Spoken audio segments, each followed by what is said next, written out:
So hello all.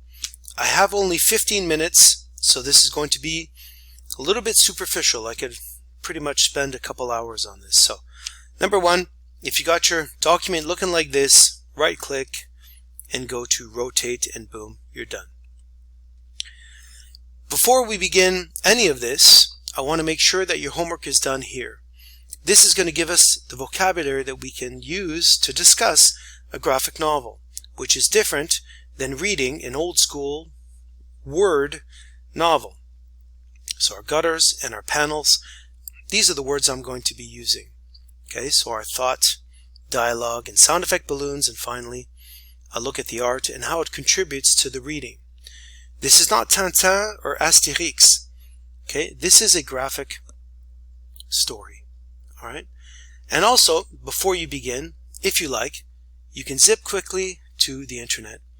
You can Google your author, the name of the story, and you'll probably find, maybe not always, but something. In this case, it's an interview from Portage, Maine. More background, even a background to where the title itself came from. Use the internet. It's there. That's okay. And this can give us even more information. Okay? Even more information and background into the author and why he or she wrote the story, etc. And before we begin Tilted Ground, every single story in this series is written with a similar structure. This page represents an introduction over here by the author, which you should read, in my opinion, a couple of times. Like I read them and I reread them, and they provide insight that's important to understanding the rest of the story. Then you look at your title over here. Finally, these dates are the timeline in which the story took place. So this series goes pre-Confederation all the way to 2350 at the end. Not every one of these dates is related to the story itself, so your job is to choose one related to the story itself, but anyway, every story begins that way. Followed immediately by a splash page. This is the splash page, not this. This is the story here. Now this splash page is not one of my favorites. In fact, it's my least favorite. One of my favorite stories, but I don't really have much to say about the splash page. You could talk about the canoe, a means of travel. Are you traveling? Why are you traveling from one community to the other? Are you going there to learn? You're going there to police. You can look at the different colors. You can look at the significance of water if you like. Here, water is there. Here, and then at the very end as well, we have water being a part of it too.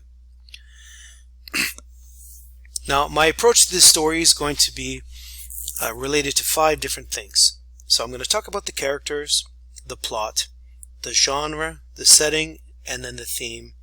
And if I have a couple minutes, I'll go more into detail about the panels and the gutters and the boxes, etc. Our characters in this story are Billy and Sue.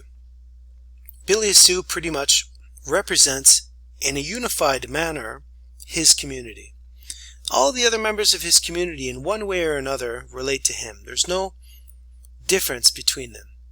The other characters, however, Sir John and MacDonald and Dr. Powell, represent the 2 European forces that want to assimilate Chief Billy and Sue's community.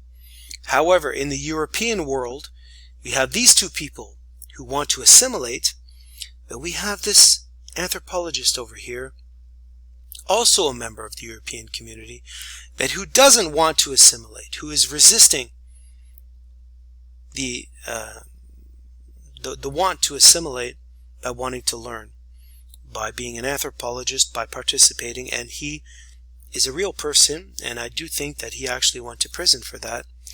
So, our characters represent an interesting dynamic.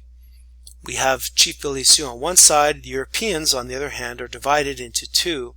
Sir John and MacDonald and Dr. Powell on one side, wanting to eliminate the practices of potlucks, and Dr. Franz Boas, the anthropologist, also a European, same community, but who's resisting them. So there is a division there, and I think that that's significant, that not all Europeans are portrayed as a bloc, but instead there's a division there. And that division, Dr. Franz Boas, allows us to learn more about the potluck. So the plot itself is fairly straightforward. The plot itself is the community here, led by a new chief, okay, immersing himself in his culture, maintaining his traditions. And he uses the term law. He says strict law, strict law. They have their own laws. And they are good laws, either for sharing or for dancing. His job as a chief is similar to Sir John A. Macdonald's as a prime minister. They're like chiefs of two different nations. Like I said, I could go on for hours. There's a lot to be said here, but I'm going to be a little bit brief, give you a couple of directions, and you can go on and do that with yourself. So basically, we come to this conclusion over here where the potlucks are made illegal for a variety of reasons I can't talk about right now. That would take us a couple of hours, but that eventually a significant part of the story and the theme of the story, in my opinion, is really over here, where this clash of cultures ends up with Chief Billy Asu's adoption and not assimilation. So this new culture is there whether he likes it or not. So these are the different things that he did for his community to adapt. Okay, so adoption, but not assimilation. They maintained elements of their culture. And the plot is really just kind of the conflict between these two communities. Which can bring us to the setting, which is interesting because most of the story really takes place in Chief Billy Asu's remote Vancouver Island setting. A very brief part of it takes place in Ottawa, over here. So we have these two nations, one in Ottawa, the other one in this community here, where the setting can also influence our understanding of the story and kind of an idea of the sense that this kind of government in Ottawa, Canada, is having something to say about what some people are doing in the northern, most difficult regions to reach of Vancouver Island. All right, so that leads us a little bit to the setting in this case. As to the theme, all right, so we have, again, coming back to adoption versus assimilation. And the theme that Chief Billy Asu and his community, they resisted. They maintained their culture and traditions. They didn't stop their potlucks. And even Europeans, such as Dr. Boas, also went to visit them, even though they could have risked, and they did, imprisonments as well. The theme then is kind of a sense of resilience, keeping your culture no matter what, and needing to adapt, but not assimilate. Now when it comes to the genre, now we're in the world of, this is a graphic novel. So many of these panels, as you can see, don't have images. All right, so if I go to the very end over here, again, we're by the water. Come here. This is a beautiful series of panels and gutters where, again, we have Chief Billy Asu on his way down, slowly becoming the chief and immersing himself in his culture. And then here we have him coming up, being this new man, this adoption version, of a new community. And we have the ending over here. So if I scroll, just give me a moment to kind of zoom in on this. The mother is facing out, the father we don't see, and they kind of blend together really in a series of colors. But the baby stands out. And so this child represents the future and the development of the community. Now, it's not written, but it's there in the image. If you ever want to wonder what the image is offering to your understanding of the story, imagine what you would write. Okay, what a good writer would write here as he's immersing himself, completely immersed. And then as he's coming out, drying himself off, and reborn, and refresh and hear. Water is a symbol for rebirth and refreshment. And if you don't believe me, well, there's no coincidence that the ending panels and the beginning panels take place in a similar context of immersion.